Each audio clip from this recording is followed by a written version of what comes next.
नहमदुहु व नुसल्ली व नुसल्लिमु अला रसूलिहिन नबिय्यिल अमीनिल मकीनिल करीमिल हनीनिर रऊफ़िर रहीम। अम्मा बाद फ़अऊज़ु बिल्लाहि मिनश शैतानिर रजीम। बिस्मिल्लाहिर रहमानिर रहीम। अस्सलामु अलैकुम व रहमतुल्लाहि व बरकातुहू। अबाब-ए-ज़ी एहतिशाम, आज के इस खुलासा तफ़सीर में हम इंशाअल्लाहुल अज़ीज़ पारा नंबर 8 की मुख्तसर तफ़सीर जानने की कोशिश करेंगे। इस पारा के शुरू में अल्लाह रब्बुल इज़्ज़त ने इरशाद फरमाया, वलौ अन्नना नज़्ज़लना इलैहिमुल मलाइकता व कल्लमहुमुल मौता व हश्शरना अलैहिम कुल्ल शैइन कुबुलन कुबुलन कुबुलन मा कानू लियुमिनू इल्ला अय्यशा अल्लाहु वलाकिन्न अक्सरहुम यजहलून। अब ये बात हो रही है मुशरिकीन मक्का की, कुफारान मक्का की, कि आका अलैहिस्सलाम उन पर जब दावत हक पेश करते और वो आगे से हीले बहाने तराशते, तो अल्लाह रब्बुल इज़्ज़त इरशाद फरमा रहा है कि अगर हम उनकी तरफ उतारते फरिश्ते और वो उनसे बातें करने लगते मुर्दों से, अगर हम फरिश्तों को उनके लिए उतार देते और मुर्दे भी उठकर कब्रों से उनसे बातें करते और हम जमा कर देते हर चीज़ को उनके रूबरू, तब भी वो ईमान ना लाते। यानी अल्लाह रब्बुल इज़्ज़त ने उनके दिलों पर जो मोहर लगाई हुई थी, और हुज़ूर इस्लाम चूँकि हरीस थे कि वो लोग इस्लाम कबूल करें, तो अल्लाह रब्बुल इज़्ज़त ने फरमाया कि अगर वो फरिश्ते उतर के उनसे बातें करें और मुर्दे भी उठ के उनसे बातें करें, तो फिर भी वो साहिब ईमान नहीं हो सकते, मगर ये कि अल्लाह चाहता तो वो ऐसा कर सकते, लेकिन अक्सर इनमें से बिल्कुल जाहिल हैं। और फिर इसी तरह जो है वो अगली आयत में जिक्र हुआ कि अल्लाह ताला जिसको चाहता है हिदायत देता है। फमन युरिदिल्लाहु अन यहदियहु यशरह सदरहु लिल इस्लाम। अल्लाह रब्बुल इज़्ज़त जिसको हिदायत देना चाहता है तो उसको, उसके सीना को इस्लाम के लिए खोल देता है। यानी अल्लाह रब्बुल इज़्ज़त जिसके साथ भलाई का इरादा फरमाता है, जिसको दुनिया व आखिरत में अल्लाह रब्बुल इज़्ज़त मुकाम व मर्तबे से हमगनार करना चाहता है, अल्लाह रब्बुल इज़्ज़त उसके लिए उसका सीना इस्लाम के लिए कुशादा फरमा देता है। वमन युरिद अय्युदिल्लहु यजअल सदरहु दय्यिकन हरजन कअन्नमा यस्अदु फिस समाई कज़ालिका यजअलुल्लाहु रिज्सा अलल्लज़ीना ला युमिनून। और जिस बदनसीब के लिए अल्लाह रब्बुल इज़्ज़त इरादा फरमाता है कि उसे गुमराह कर दे, तो उसके सीने को बहुत तंग बना देता है, गोया वो ज़बरदस्ती चढ़ रहा है आसमान की तरफ। यानी जिसके लिए अल्लाह रब्बुल इज़्ज़त भलाई का, हदायत का इरादा फरमाता है, उसके सीना को इस्लाम के लिए खोल देता है। मतलब ये कि वो नमाज़ पढ़ता है तो उसे लुत्फ़ आता है, वो अल्लाह का जिक्र करता है तो लुत्फ़ महसूस करता है, वो किसी गरीब की, यतीम की, बेवा की हेल्प करता है तो वो कल्बी तौर पर वो उसे सुकून महसूस होता है। तो हर वो काम जो उसे अल्लाह की बारगाह की तरफ लेके जाता है, अल्लाह के कुर्ब में लेके जाता है, उसमें उसे सुकून महसूस होता है। तो अल्लाह, इसका मतलब ये है कि अल्लाह ने उसे अपने दीन के लिए मुतहब किया है और उसके सीना को इस्लाम के लिए पसंद फरमा लिया है। और जिस बदनसीब के लिए अल्लाह रब्बुल ये इरादा फरमाए कि उसे गुमराह करेगा, तो उसका सीना फिर इस्लाम के लिए तंग कर देता है। ऐसे ही है कि जैसे वो ज़बरदस्ती आसमान की तरफ चल रहा है, आसमान पर चढ़ने की कोशिश कर रहा है, तो इतना मुश्किल काम है उसके लिए इस्लाम के उसूलों पर अमल पैरा होने के लिए। कज़ालिका यजअलुल्लाहु रिज्सा अलल्लज़ीना ला युमिनून। और इसी तरह डाल देता है अल्लाह ताला नापाकी उनमें जो ईमान नहीं लाते। जो लोग ईमान नहीं लाते, अल्लाह रब्बुल इज़्ज़त उनमें नापाकी डाल देता है।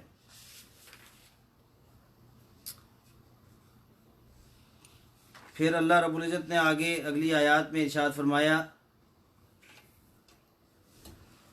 कुल तालौ अतलू मा खर्रम रब्बकुम अलैकुम, के आप फरमाइए कि आओ मैं पढ़कर कुछ हराम तुम्हें जो सुनाऊं कि हराम क्या है तुम्हारे लिए। यानी वो पूछते थे जानबूझकर तमस्कर उड़ाते थे, या वो माज़अल्लाह हुज़ूर इस्लाम को तंग करते थे, तो वो पूछते थे बार बार क्या हराम है क्या हलाल है। तो अल्लाह रब्बुल इज़्ज़त ने फरमाया कि उन्हें कहो कि आओ मैं तुम्हें जो है वो पढ़ कर सुनाऊँ कि कुछ हराम चीज़ों के बारे में कि अल्लाह रब्बुल इज़्ज़त ने तुम्हारे लिए क्या हराम किया है। अल्लाह तुशरिकू बिही शैयन, कि उसके साथ किसी चीज़ को शरीक ना ठहराना, यानी शिरक करना, अल्लाह की ज़ात के साथ किसी और को खुदा मानना, इसको अल्लाह ने हराम करार दिया है। व बिलवालिदैन इहसाना, और वालिदैन के साथ हुस्न सलूक करो, उनके साथ एहसान करो। वला तक़्तुलू औलादकुम मिन इमलाक, और अपनी औलाद को भूख के डर की वजह से कत्ल ना करो। लोग गुर्बत की वजह से, भूख के डर की वजह से वो लोग को अपनी औलाद जो होती थी उसको लोग कत्ल कर दिया करते थे। तो अल्लाह रब्बुल इज़्ज़त ने इसकी मजम्मत फरमाई और फरमाया कि मुफलसी के डर से अपनी औलाद को कत्ल ना करो। नहनु नरज़ुकुकुम व इय्याहुम, हम तुम्हें भी रिज्क देते हैं और उनको भी रिज्क देते हैं। वला तक़रबुल फ़वाहिशा मा ज़हरा मिन्हा व मा बतन, और तुम बेहयाई की बातों के बिल्कुल नज़दीक भी ना जाओ, चाहे वो छुपी हुई हूँ या जाहिर हूँ या छुपी हुई हूँ, तुमने उनके नज़दीक नहीं जाना। वला तक़्तुलुन नफ्सल्लती हर्रमल्लाहु इल्ला बिलहक़, और किसी जान को नाहक कत्ल ना करना मगर ये कि जो है वो अल्लाह के सिवाय, यानी जिस चीज़ पर उसकी हद लग रही हो हक के साथ, यानी कत्ल के बदले में किसी को कत्ल करना हो तो वो तो हक पे है, लेकिन वैसे किसी इंसान को हलाक करना, कत्ल करना, उसकी जान लेना, ये हराम कर दिया गया है। ज़ालिकुम वस्साकुम बिही लअल्लकुम ताक़िलून, ये वो बातें हैं कि जिन्हें करने का अल्लाह ताला ने तुम्हें हुक्म दिया है ताकि तुम हकीकत को समझो। वला तक़रबू मालल यतीमी इल्ला बिल्लती हिया अहसन हत्ता यबलुगा अशुद्दा, और फिर आगे फरमाया कि तुम यतीम के माल के करीब भी ना जाओ, यानी यतीम का जो माल है उसको कभी भी हथियाने की कोशिश ना करो बल्कि उसकी हिफाजत करो। इल्ला बिल्लती हिया अहसन, मगर अच्छे तरीके से, यानी जो अच्छा हो सके अच्छे तरीके से उसको तुम हैंडल करो और उनके मालों को जो है वो उन पर कब्जा ना जमाओ यहाँ तक कि वो अपनी जवानी को पहुंच जाए। यानी एक चीज़ को तुम अमानत के तौर पर अपने पास रखो और जब वो जवान हो जाएं तो फिर उनको वो लौटा दो। वाउफुल कैला वल मीज़ान बिल किस्त, और नाप पूरा करो और तौल में इंसाफ करो, यानी नाप तोल जो है वो इंसाफ के साथ, पैमाने उनके ठीक रखो और नाप तोल ठीक से करो। ला नुकल्लिफु नफ्सन इल्ला वुसअहा, हम तकलीफ नहीं देते किसी को मगर उसकी ताकत के बराबर, यानी इंसान की सरिश्त में उसकी बुनियादों में अल्लाह ने ये रखा हुआ है कि अल्लाह रब्बुल इज़्ज़त किसी को इतनी तकलीफ नहीं देता जितनी कि उसके अंदर सहने की कुव्वत और शक्कत और ताकत नहीं होती। तो दूसरे लफ्ज़ों में हम ये कह सकते हैं कि जब अल्लाह की तरफ से कोई आजमाइश आती है, कोई तकलीफ पहुंचती है, तो अल्लाह इंसान को उतना हौसला भी देता है, जो उसके नेक बंदे होते हैं उसमें घबराते नहीं हैं, वो अल्लाह की मदद फिर उनके शामिल हाल होती है और वो उन मुश्किलात और मसाइल का मर्दाना वार फिर मुकाबला करते हैं। व इज़ा कुल्तुम फ़अदिलू, और जब बात कहो तो इंसाफ की कहो। वलौ कान ज़ा कुर्बा, और अगरचे मामला तुम्हारे रिश्तेदार को, यानी तुम्हारा ये नहीं हो कि जब तुम्हें इंसाफ की बात या सच्ची बात कहनी हो तो उसके लिए तुम ऐसे लोगों को ढूंढो जो तुम्हारे मुखालिफ हों, या जब तुम्हें कोई ऐसे लोगों का मामला आए जो जिनकी तुम्हारे साथ कोई शनासाई नहीं है, तल्लक वास्ता नहीं है, तो उनके बारे में तो तुम सच बोलो, इंसाफ करो। लेकिन जब अपने किसी रिश्तेदार का मामला आए तो फिर तुम वहाँ सच बोलने से कतराते रहो। मतलब ये कि अपने रिश्तेदार को सपोर्ट करने के लिए, उसको फ़ायदा पहुँचाने के लिए तुम सच का दामन छोड़ दो या इंसाफ का दामन छोड़ दो, तो अल्लाह इस चीज़ को नापसंद करता है। वबि अहदिल्लाहि औफू, अल्लाह से किए हुए वादे को पूरा करो। ज़ालिकुम वस्साकुम बिही लअल्लकुम तज़क्करून, और ये वो बातें हैं जिनका अल्लाह ने हुक्म दिया है ताकि तुम नसीहत कबूल करो। फिर अगली आयत में वक्त मुख्तसर रह गया, मन जा बिल हसनती फलाहु अशरु अमसालिहा, जो कोई नेकी एक नेकी लाएगा, अल्लाह रब्बुल इज़्ज़त फरमा रहा है जो कोई एक नेकी लाएगा फलाहु अशरु अमसालिहा, तो उसके लिए 10 होंगी, यानी एक नेकी करेगा तो अल्लाह उसका 10 गुना अजर देगा, 10 गुना उसका सवाब बढ़ा देगा। वह मन जा बिस्सय्यति फला युजज़ा इल्ला मिसलहा, और जो कोई बुराई करेगा तो उसके बदले में उसे इस एक बुराई के बराबर यानी उसका बदला दिया जाएगा। वहुम ला युज़लमून, और उन पर जुल्म न किया जाएगा। अब ये देखें अल्लाह रब्बुल इज़्ज़त की शान करीमी, हमारे ऊपर कितना फजल है अल्लाह रब्बुल इज़्ज़त की ज़ात का, कि जब हदीस मुक़द्दसा में भी आता है कि जब इंसान नेकी का इरादा करता है तो अल्लाह रब्बुल इज़्ज़त उस पर एक अजर उसे देता है, जब वो उस पर अमल कर लेता है तो अल्लाह रब्बुल इज़्ज़त उसको उसके लिए 10 गुना कर देता है।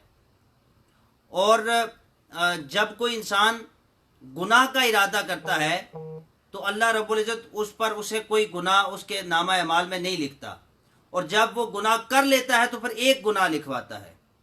तो नेकी का इरादा किया तो उसके लिए अजर लिख दिया गया, और अगर वो इरादा करने नीयत करने के बाद वो काम नहीं कर सका फिर भी अल्लाह रब्बुल इज़्ज़त उसको उस नीयत का सवाब भी अता फरमाएगा। फिर इरशाद फरमाया कुल इन्ना सलाती व नुसुकी व महयाया व ममाती लिल्लाहि रब्बिल आलमीन, कि बेशक आप फरमा दीजिए कि मेरा जीना, मेरी नमाज और मेरी कुर्बानियाँ, व महयाया व ममाती, और मेरा ज़िंदा रहना और मेरा इस दुनिया से चले जाना, लिल्लाहि रब्बिल आलमीन, ये सारे का सारा अल्लाह रब्बुल आलमीन के लिए। तो गोया ये आयत हमें ये बता रही है कि एक इंसान का ओढ़ना बिछोना, खाना पीना, सोना जागना, किसी के साथ मिलना, किसी के साथ ताल्लुक़, रिश्तेदारी, कारोबार, दुनिया में जितने भी मामलात हैं उन सब में मुद्दा और मकसद ये होना चाहिए कि अल्लाह की रज़ा उसमें शामिल हो। फिर अगली आयत में ये जिक्र हुआ कि कुल अगैर अल्लाही, आप फरमाइए कि क्या अल्लाह के सिवा अबगी रब्बन बहुआ रब्बु कुल्ली शैइन, कि तुम अल्लाह के सिवा किसी और को अपना रब तलाश करते हो, किसी और को रब के तौर पर जानना चाहते हो, उसको तलाश करते हो, हालांकि वो रब हर चीज़ पर कादिर है। वला तक्सिबु कुल्लु नफ्सिन इल्ला अलैहा, और नहीं कमाता कोई शख्स मगर वो उसी के ज़िम्मा होती है, यानी जो इंसान कुछ पाता है वो वही होता है जो उसने कमाया होता है। अगर इंसान नेकियां करेगा तो नेक उसका सिला मिलेगा, अगर बुराइयां करेगा तो उसका उसे बुरा सिला मिलेगा। वला तज़िरु वाजिरतुम विज़रा उखरा, और ना उठाएगा कोई बोझ किसी दूसरे का, यानी किसी दूसरे का किया हुआ गुनाह, किसी दूसरे की हुई बुराई वो उसके सर नहीं आएगी। जो इंसान करेगा वही भरेगा, किसी और का किया हुआ गुनाह किसी और के सर पर नहीं डाला जाएगा। फिर अगली आयत में जिक्र हुआ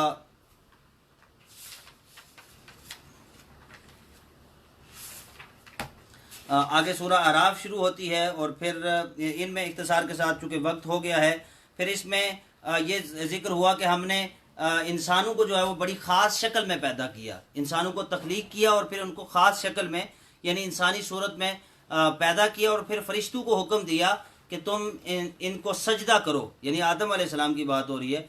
वो आदम अलैहिस्सलाम जो है वो इंसानियत के बाप हैं, तो सब ने सजदा किया लेकिन इबलीस ने सजदा ना किया। वो क्यों ना किया? उसने कहा कि मुझे तूने आग से पैदा किया और ये मिट्टी से है, आग अफजल है और मिट्टी असफल है, इसलिए उसने अक्कड़ और गुमंड और गुरूर की वजह से जनाब आदम अलैहिस्सलाम को सजदा करने से इनकार कर दिया।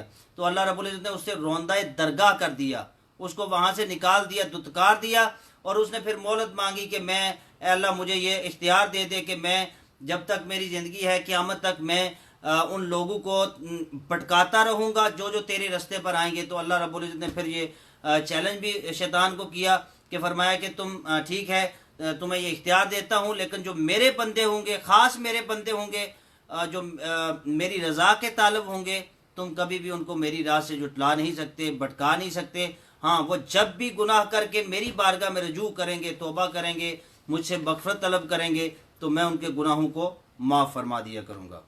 और फिर आदम अलैहिस्सलाम का जो जन्नत से निकलने का वाक़या है वो भी इसमें ज़िक्र हुआ।